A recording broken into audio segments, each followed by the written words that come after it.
Video is being recorded on the late evening of Wednesday, August 16th, 2023. Thanks so much for tuning in. And in this video, I'm going to go over 3 charts that show why gold is still in a secular bear market. Now, looking at silver and the gold stocks, that makes it a lot more obvious because gold in the last, not in the last 3 years, but in the last 7.5 years or since the end of 2015 has trended higher, as we all know. I've talked about it, but I want to get into these 3 charts. And first, this is one that I had in the last chapter I did for the Daily Gold University, or the last lesson. And so this is gold here at the top. At the bottom here, this is gold divided by the 60-40 portfolio. So I got some historical data going back quite a ways as far as bonds, calculated the total return, the S&P total return, added it together for a 60-40, or calculated it.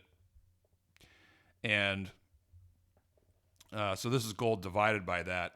And the blue here is the 40-month moving average, and the red is the 80-month. And you guys know that I love using the 20-month and the 40-month, especially on a lot of gold-related charts. Now, I mean, here's the obvious thing is, these are the 2 recent significant lows in gold, very end of 2015, summer of 2018, and look what happened. Gold divided by the 60-40 kept going lower. I mean, it hasn't made a new low, but even since gold bottomed in price terms, this has trended down, as you can see, as I'm showing, lower lows. So that's not a real bull market when you have that kind of relative underperformance. I mean, it's obvious. Look at that secular bull. Look at that secular bull here. Boom, secular bull. Oh, is this a secular bull? No, it's not, because it's underperforming 60-40. The 60-40 is the conventional investment portfolio. For those who don't know, I'm sorry I didn't say it earlier, 60% invested in stocks, 40% in bonds. And so gold is, you're investing in gold, you're basically anti-conventional finance. So this is why this is such a great indicator. And, back here, obviously, this is obfuscated by the fact that the gold price was fixed. And I've said, if you look at the gold price in Paris, if gold was freely traded, it probably would have started to move like this, but then, come back before this huge move. So this is not, we can't really take that much from this because of that. But, nevertheless, I mean, looking at the 60-40 and early 1972, the moving averages, it's just very interesting. Here it was right here it was breaking above the 40-month, and here we could have said, oh, broke above the 40-month, kind of broke above 40-month, or failed. Here, I mean, it's clear right now it's got to break above the 80-month, the red line. Failed here, failed again in the last, probably April, May. But if we look here, I mean, the 40 and the 80-month, they're very close together. So, I mean, that's what we're waiting for. This kind of move like that, or maybe like that. You get that kind of a move, that's what's going to be different than the past couple moves in gold in recent years. And so you can't argue with this. Gold is underperforming, still underperforming the 60-40. Although, if we look at since the end of 21, it has made some progress. So, it hasn't made a lower low. So that's telling you that, potentially we're very close to a major turn. And again, we get that major turn higher and gold starts outperforming in real terms.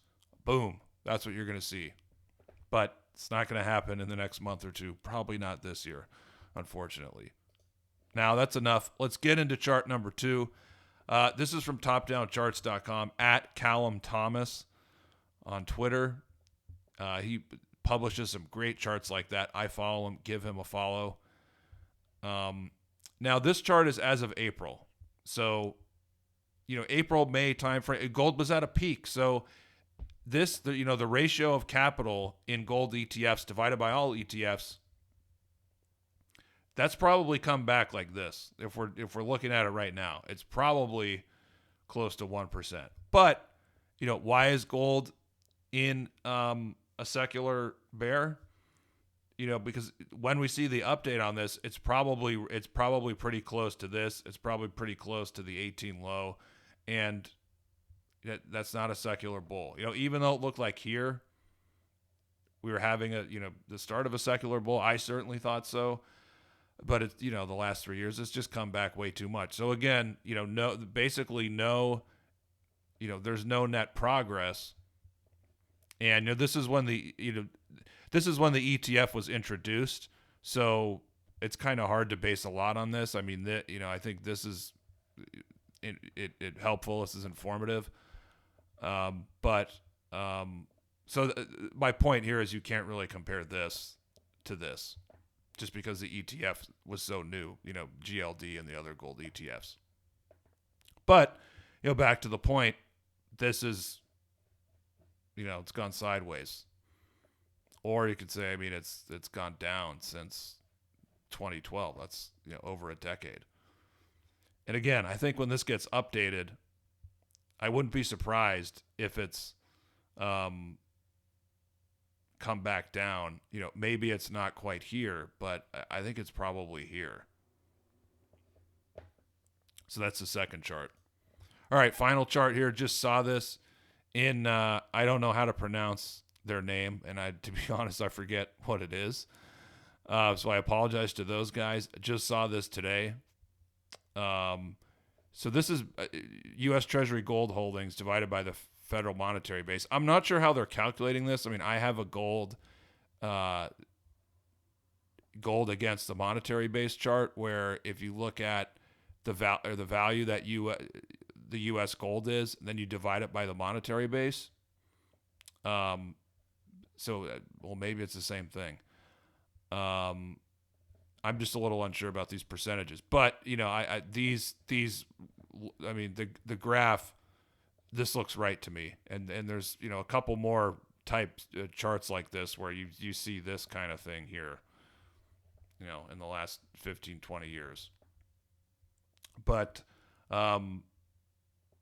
so yeah, I mean this is, it's hard to dispute, gold not being in a real secular bull or even a real bull market. And this is why, I mean, you look at what happened here and what happened here. This is why we are going to see gold at like $20,000 or $50,000 an ounce. Now, it's not going to happen in the next 2 or 3 years. It might happen in like 15 years or 12 years. But that's coming. We all know it's coming. So those are the 3 charts. Hope my commentary was helpful. Let me know what you guys think in the comments. Thank you so much for tuning in. I hope you enjoy the rest of your week.